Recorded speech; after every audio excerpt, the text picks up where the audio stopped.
So this is the next in our series on cryptocurrency and blockchain.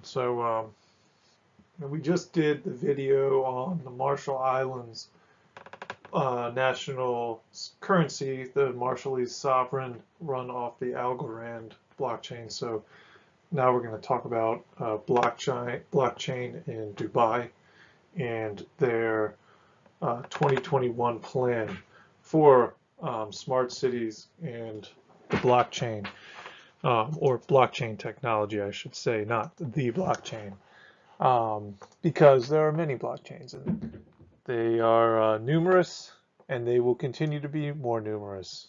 So let's start with this. So first, we're going to talk about what a blockchain is and what makes it up. So I got this information from a course I took on blockchain. I have it linked below. I found it very helpful. It's put out by Harvard. I can't remember the name off the top of my head, but it's linked below. So I suggest you check that out. So on a blockchain, you have a couple main components. You have a ledger, a peer network, membership services, a wallet, events that occur, and smart contracts. Now, of course, smart contracts aren't necessary for a blockchain, but I feel like all new blockchains being created will most likely contain smart contract features just because they increase the utility so much of blockchain. So the ledger is a distributed historical record. The goal is to create basically a record that is spread out amongst many people so that it can't be changed, hacked, and basically corrupted. So in the past, you had a centralized authority who kept the national ledger, and this was your government, your king, whatever. Today, because of technology enabling us to connect so easily, we can have ledgers, the same ledger stored across many different computers. And so that is what makes up kind of the blocks in the chain. It's the recording of transactions. It's not the recording of assets themselves. It's the transaction of those assets that's recorded. So you have the peer network, which stores and maintains the ledger.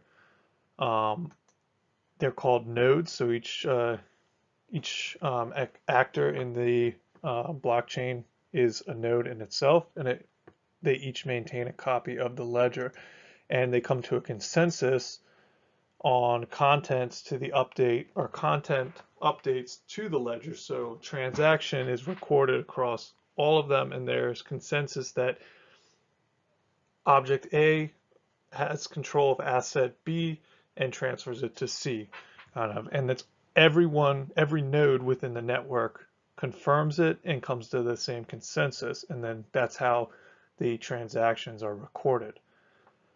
So there is no centralized or official copy of it. It's just spread out and shared. Next, you have the membership services. So you have a private and public blockchains. A public blockchain anyone can enter into. You don't need authorization to join, but many blockchains have membership basically requirements in which you have to verify your identification to some controller of that chain. So in that way, the blockchain itself is a decentralized application controlled by a centralized authority. And I think that's what we're going to see more and more in the future. So, the blockchain services network put out by China is a decentralized system allowing consensus across everyone within the chain, but it's going to be controlled by the Communist Chinese Party, the central authority of the blockchain, the person who controls the membership services, who is allowed in, who is allowed out, what they do within that chain is something that can happen. So a lot of people are confused by this component. They say, I was reading, and I mentioned this in an earlier video, that someone was asking whether China was going to adopt the Ethereum blockchain as their national blockchain. It's like, why would they do that when they can create their own, which they can control? So this technology in itself is not the liberator that I feel many people believe it to be, a liberator from whatever centralized authority they want to be liberated from, such as central banking or governments. They can create these systems and implement their own processes into it. So it's kind of scary in that way, because when you really get down to what it all means, you know, there really will be no anonymity with blockchain. It's going to this, like a lot of people say, we're in the dial-up internet stage of blockchain. This is going to affect everyone in the future. It's brand new right now, but it's coming fast. It's coming hard, and it's definitely going to be pretty centralized. And there will be completely centralized ones as well, but nations are going to adopt this. Just like we'll see how Dubai is adopting it to create their own system. So you got the wallet, which stores the credentials of a person. Remember, your assets. Say you own a Ledger hardware wallet from the company Ledger. Your physical cryptocurrencies are not stored within that wallet. What's stored in there is your identity and your access to those currencies, and the proof that you're the owner is stored within the ledger itself, not the assets, because all the assets are stored on the chain within the copies of the ledger. So it's not that the wallet is holding your digital currency and such. The wallet, again, holding your identity key, basically. So good to keep that private and good to keep that safe. And as people know, you don't share seed phrases with anybody. You don't share any of that information with people. You can share your public address, but that's really it. So then we'll talk about the events. So events are updates and actions on the blockchain that update the ledger. So this is set by the protocols that build the blockchain. So it can be a so such as Bitcoin, it's purely a transactional blockchain. So the events are transactions from peer-to-peer trading and such that update the ledger. And also, in some cases, I don't know what I was about to say, so we'll move on. So now we'll move to smart contracts. So these are basically computer programs that are logged and installed on the blockchain, that whichever one that you currently are using. So they, like we said earlier, Bitcoin is purely a financial blockchain. So Ethereum, though, has the ability to kind of use the distribution nodes to run programs. This is what a smart contract is. People interact with them and use them just like programs on a normal computer. So on Ethereum, so there's a program called MetaMask that you can use to access Web3, to access what are called DApps, or decentralized applications. I mean, there's applications made by people that are smart contracts that run on the Ethereum blockchain, and they use Ether and gas to run. So there's a lot of there's mostly gambling apps on there that I've seen, but there's also some pretty interesting social media websites and such. So I suggest checking out MetaMask and the Web3 browser that comes with it. You can download it on your phone. So that's basically what makes up a blockchain. So now that we have that knowledge through, we'll keep going on. One thing else I want to mention is you have basically a blockchain, a good blockchain is able to be long-lived and evolve. So the ability to modify and monitor, modify and monitor the blockchain to meet current needs is important. That's why one of the reasons I really like the Tezos blockchain, because you have the proof of stake system, and then people who stake to the system are rewarded with Tezos, and then they are allowed to decide updates to the actual blockchain. And it's almost like a democratized form of control of a blockchain, which is pretty cool. So, you buy and you stake your Tezos, and then you have the ability to vote and change the system. You can also propose changes yourself and propose coding and smart contracts into that system as well. So, you know, Ethereum was the first blockchain to have smart contracts, but it's definitely not the last. It's going to be all over the place. So, Bitcoin, first one, purely financial in its processes, but then Ethereum came along, smart contracts, same ability to store financial records as Bitcoin, maybe a little bit faster. Then you had tokens come in. Now you have all these other chains, and what I think people are going to find is that, so there was a big boom in, ICOs and initial coin offerings and all these promises and such, but in reality, it's not, I cannot do it myself yet.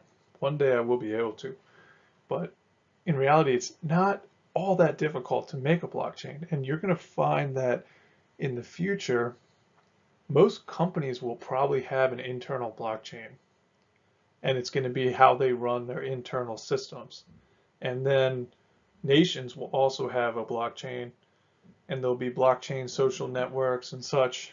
And the currency aspect of it may not be, and of course, some of them will be more valuable than others based on the services they provide, but it's not going to, I don't know. We'll see what happens. We'll see what happens with it. So that goes back to what I was just saying about individual companies having individual blockchains. So a blockchain needs to be able to integrate, a successful one will be able to integrate with the outside world. So this a good example is Chainlink and its ability to provide Oracle services to other blockchains. So I saw Tezos is now connected with them. I can't remember other ones. I really like Tezos, so that's why I know more about it than other ones. So forgive me, I'm not just trying to push that one. I just like that one a lot, so I know more about it. So the ability to integrate isn't really a specific component of a blockchain, but it can be something that you should look for when you're looking for blockchains to purchase, invest in, and utilize for your own services.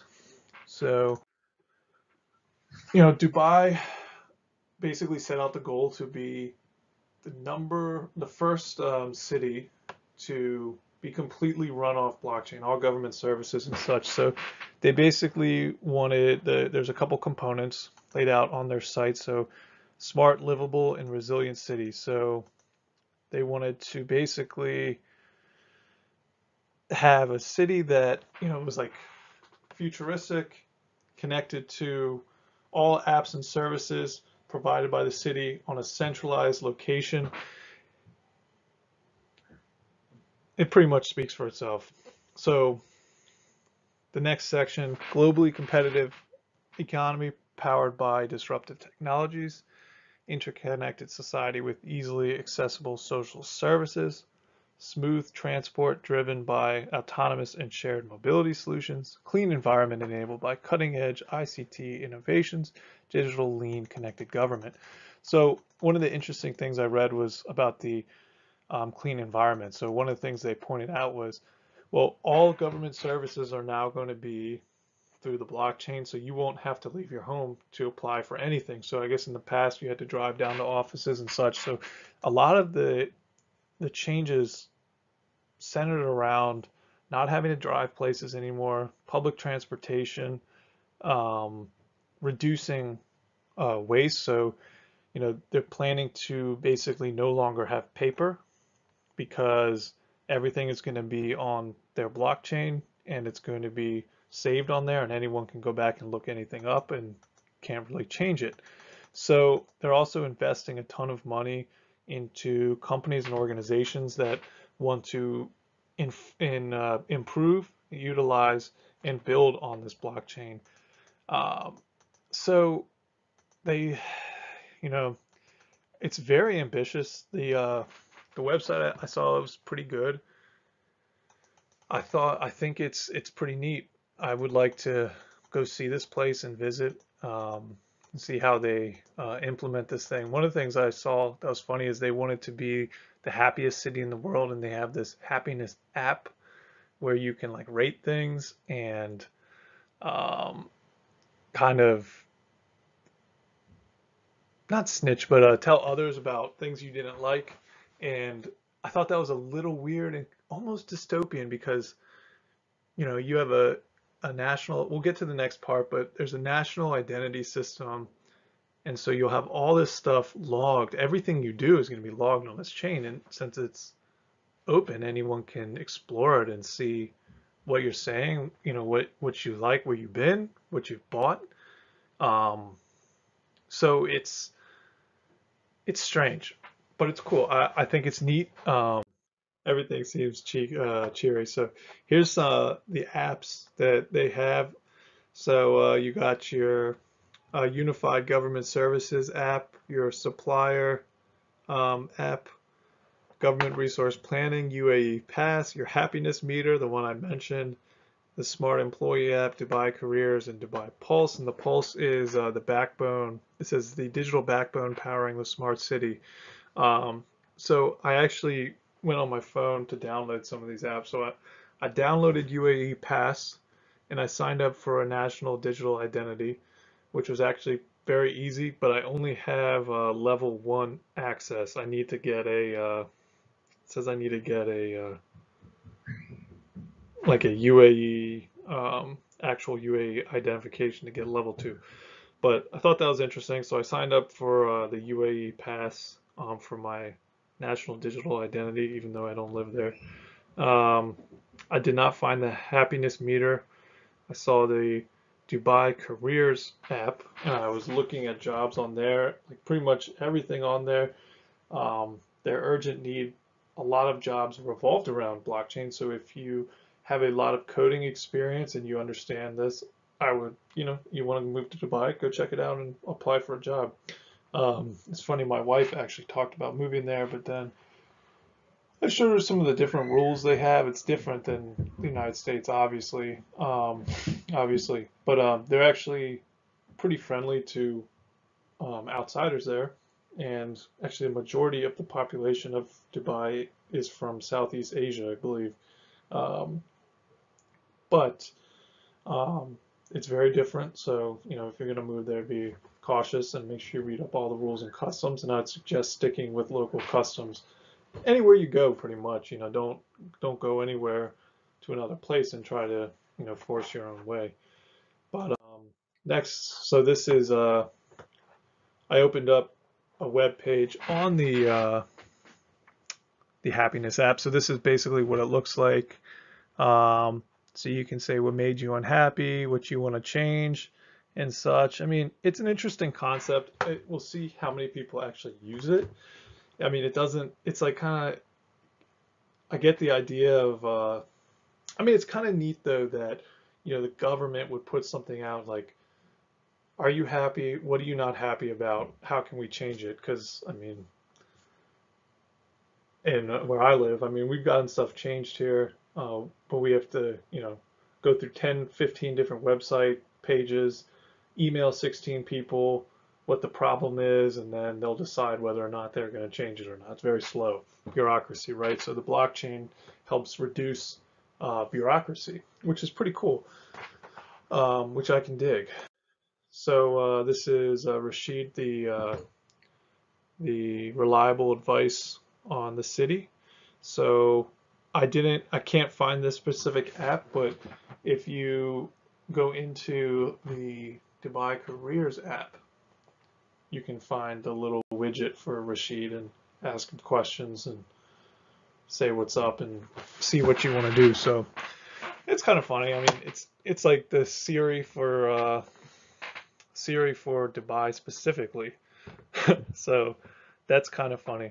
So overall, um, I think it's pretty cool what they're doing. I mean, this is the future. This is what's coming. I definitely don't agree with everything about it, and I kind of am lamenting the fact that there's going to be less privacy, less anonymity. Um, one of the things they pointed out is completely getting rid of cash. So everything will be stored, so they'll have a completely digital currency. Um, and that kind of one of the problems is you don't necessarily, people say, well, if you don't want to hide anything, or if you have nothing to hide, why do you care? But it's more than that. It's more than having something to hide. A lot of times you don't have anything to hide. You just want privacy. But the cool thing about this is that it will enable a lot more trust, and it will enable between the government and people, because things will be able to be seen across a broad spectrum. Now, that's if they make the entire network public, though, because earlier we spoke about how you can make public and private blockchains. So if you have a private government blockchain where they allow people in, their citizens in, only to a certain level, and they can only view certain things, well, then you've kind of lost the trust factor, but you still have the benefits of the distributed ledger, of things not being able to be changed. So it's a tough question, and this technology it's not going to be the savior a lot of people think it's going to be. It's going to be Internet 2.0 basically, or Internet 3.0, or I don't know what generation of Internet people may say we're on. Let me know if you know, but it's going to be the next big thing, and eventually it's going to be everyone's pocket. A national or a world identity will be applied to you. That'll be stored on a blockchain. All your assets will be stored on there. Everything will be there. Everything you've done, the schools you've been, the places you've been will probably be stored on this distributed network. So do with it as you will. It's a neutral technology. There's going to be a lot of bad things that come from it and a lot of great things. So we'll just have to see. I'm hopeful, and I went through a long period where it was about 2 years really, where my journey with this went from kind of getting into it in 2000, what year was that? 2014, then really moving away, kind of not thinking about it for another 3 years, kind of getting into it again, then hating it for 3 years, not 3 years, yeah, 2 years, um, and then kind of becoming more open to it and learning more about the actual function of it, because I didn't understand at all the underlying function of it. I had no clue that anything about smart contracts. All I knew was Bitcoin, and I have nothing against Bitcoin, but I just don't think that it's the long-term option, because I almost wonder if it was made, I don't know, it came out after the 2008 financial crisis, and it has a great premise to it, but it's completely faith-based, faith-driven, while at least on Ethereum it has the smart contract function. But then all these other organizations are making smart contract functions with proof of stake, and are, personally, I believe, trying to be more legitimate with nations and businesses than Ethereum is. I still own Ethereum and I like it, but other ones I think are going to overtake it, at least in its use and adoption. But again, we'll see what happens. This is totally new waters, totally new field. It's exciting, and whew, the possibilities are limitless with this. It's amazing. So let me know your thoughts below. Thanks for watching, and have a great night.